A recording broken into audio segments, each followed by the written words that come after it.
Hey, it's Ash Manson, and I finally pried myself away from SmackDown vs. Raw 2008 long enough to make another video. Now, there's a lot of shit I want to talk about.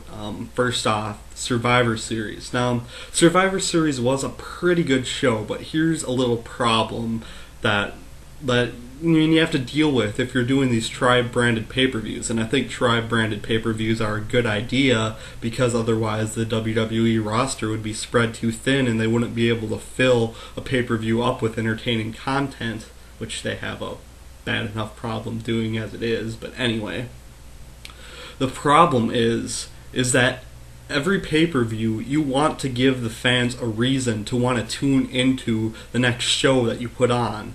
If you have three separate brands all taking part in this pay-per-view, you need to give them a reason to want to tune into the next Raw, a reason to want to tune into the next ECW, and to the next SmackDown.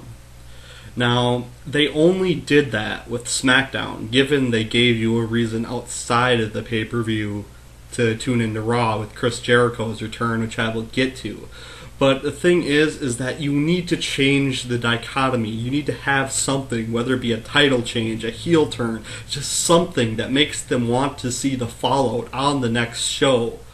And that's something that they haven't been doing a whole lot of. I mean, Survivor Series has been better than most of the other pay-per-views as far as this goes, but this is one of the biggest problems in WWE. It seems like so many of their shows are maintenance, and they're just like maintaining their product and not giving you anything that really keeps your interest. However, post-Survivor Series, it seems things are getting better in some aspects.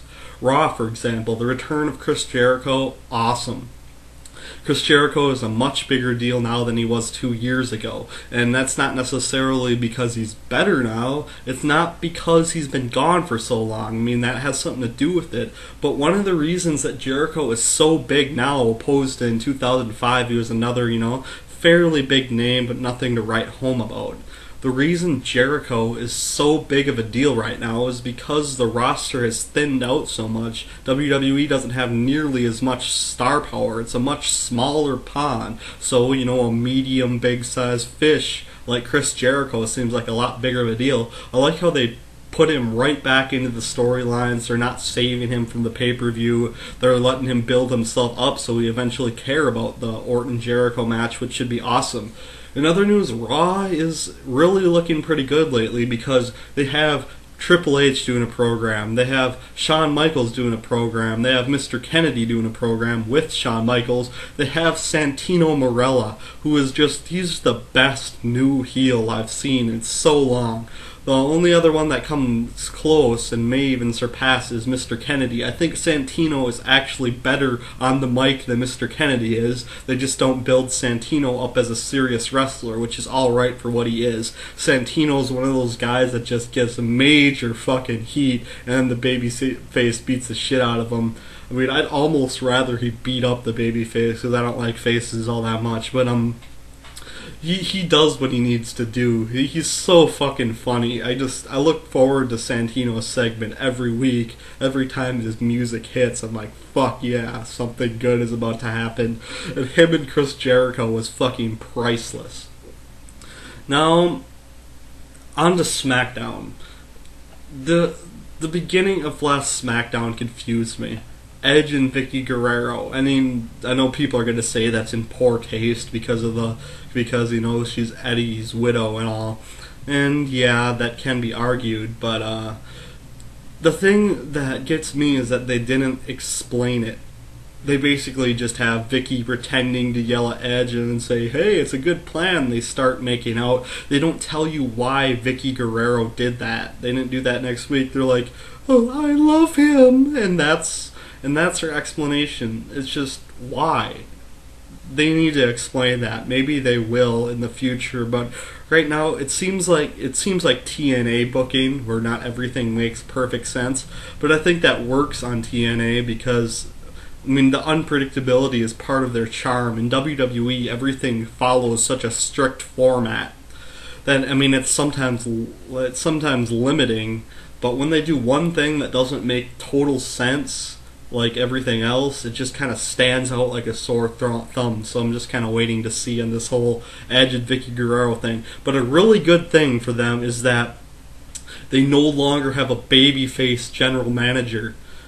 I fucking hate babyface general managers in WWE because in a controlled setting, the face always beats the heel. Well, actually, about like 7-8 times out of 10, the face beats the heel. If you don't have a heel general manager opposing them, all you have is fucking Batista always fucking winning. I'm glad that there's a heel general manager to oppose Batista because he fucking sucks. And it's like, imagine if Raw had a babyface general manager that was always supporting John Cena. It would have been even worse. They need something to suppress the babyface because the heel never wins cleanly. So I'm glad that they turned Vicky heel. It's just, it doesn't make total sense to me. Now on to ECW. I fucking hate the SmackDown ECW talent merger. It's alright for SmackDown because they're getting some of the fresh ECW guys in there, but it's fucking killing ECW. I was almost fucking snoring during the last ECW, and ECW is one of my favorite brands. It just fucking Jesse, and Festus, and Deuce, and Domino, and all the Kane versus Big Daddy V program. Why am I supposed to care about that? Give me one reason why I should give a fuck about Kane versus Big Daddy V. No one wants to fucking see Big Daddy V. No one that I know anyway. Why the fuck is he in your main event?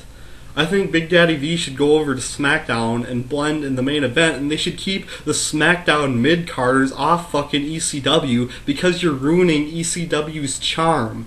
First, ECW started off, it was supposed to be sci-fi and hardcore. That would have been so awesome, but they fucking blew it.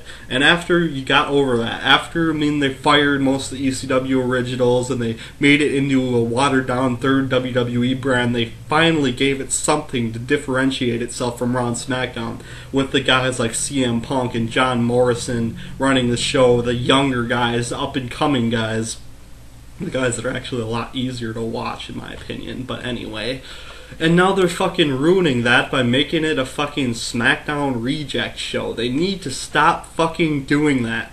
So, as far as my opinion on current WWE product, Raw is great.